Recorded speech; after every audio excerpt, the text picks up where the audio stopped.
welcome to Fearless DIY Music. My name is Tristan Lass, and today I want to talk about simplifying signal chains. I have been wrestling with this for a while, just on the guitar pedal front. We'll talk about that first. I have found myself, over the past few years, continuing to add to my boards to the detriment of myself. When I step up to some of my boards and I'm like, I don't know even, I'm not even sure which pedal I want to be using sometimes because there are just so many of them. And that has led me to go, okay, what are the sounds that I actually use? What are the sounds that I am after that I use on a regular basis?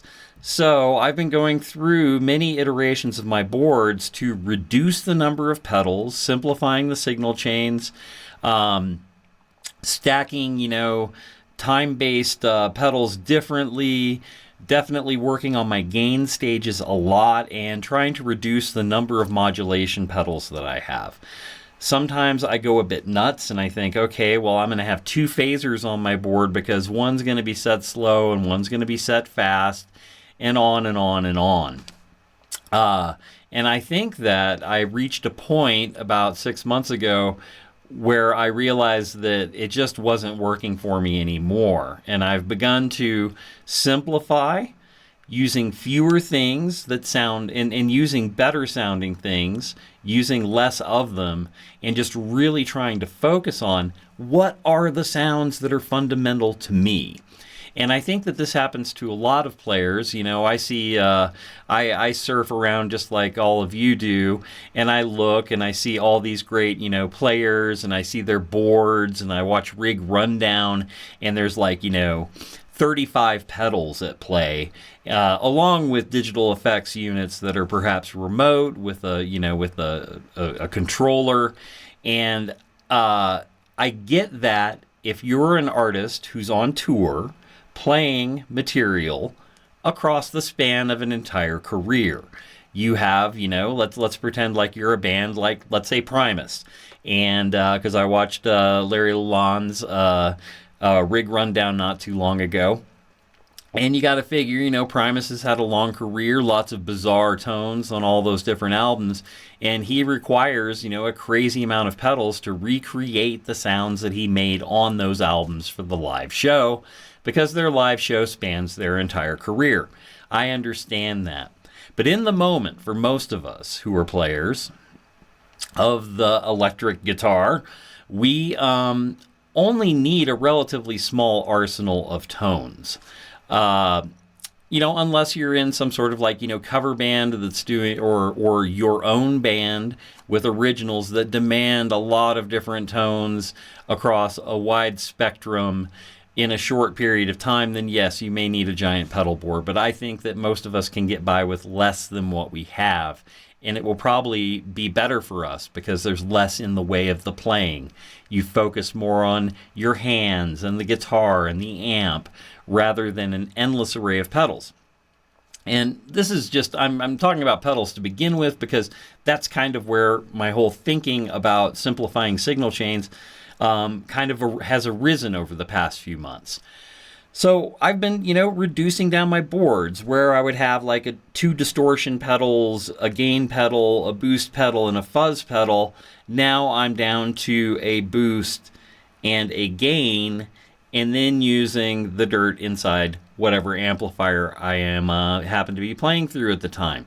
And I find that between those three elements, I can get almost all the sounds that I was getting, minus the fuzz, which I don't use that often anyway.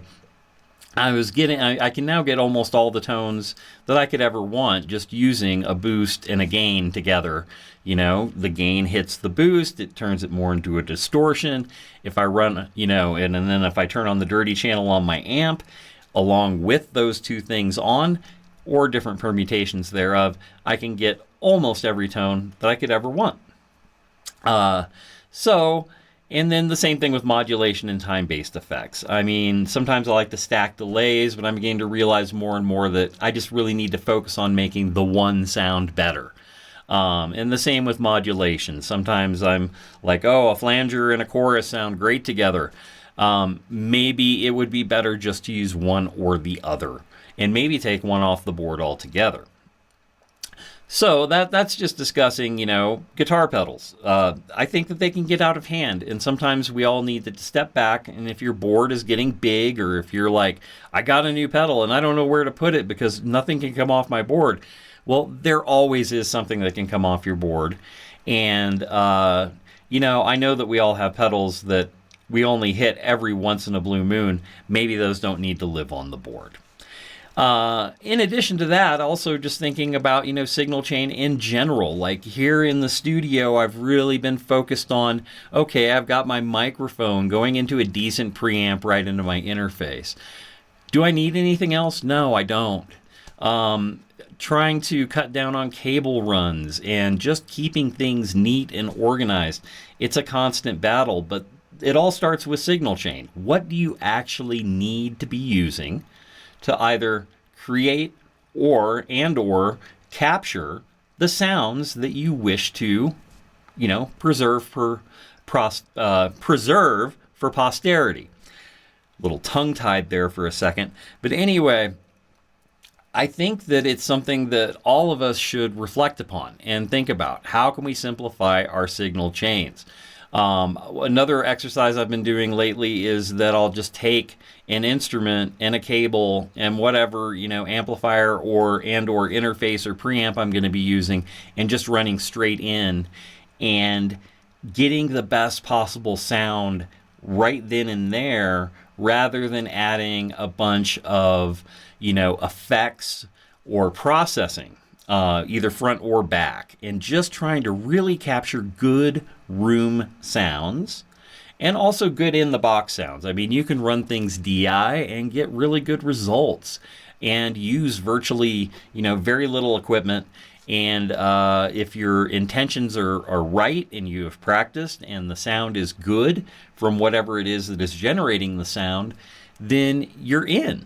You've got it figured out. And I think that really focusing on thinking about your signal chain also makes the post-production, process a lot easier.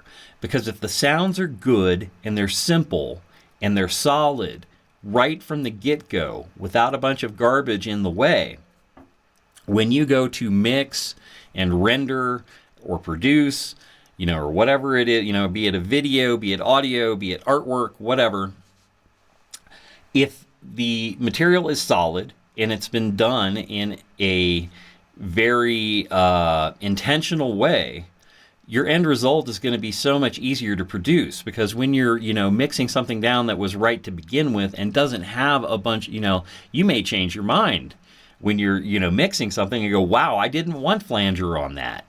And it's too late. And of course, once you're in your DAW or video production suite, you can play with things. So I just really have been focused, and I think that it's something that is worth sharing with everyone, that we all should be focused on sometimes just simplifying things. Make it good just in and of itself, and not put a bunch of things in between yourself and the art. So that's just something I wanted to discuss, and I think that we all could benefit from doing more of that. And I definitely like having things being cleaner, simpler, less things to chase down, especially too if you keep your signal chains clean, tight, and simple. All right, well, I'd like to thank everybody for watching. If you have made it this far into the video, I would appreciate a like and a subscribe. Perhaps a share, and love the comment section. Keep them coming. It's been a lot of fun getting to know people through the comment section, and the channel continues to grow. And I look forward to bringing you more content soon. This will be the last video using this iteration of my equipment in the studio. I have some new stuff coming, which is very exciting. So I will probably be shooting down here more often, since I will have better gear and a simpler signal chain. All right, you take care and have a great day.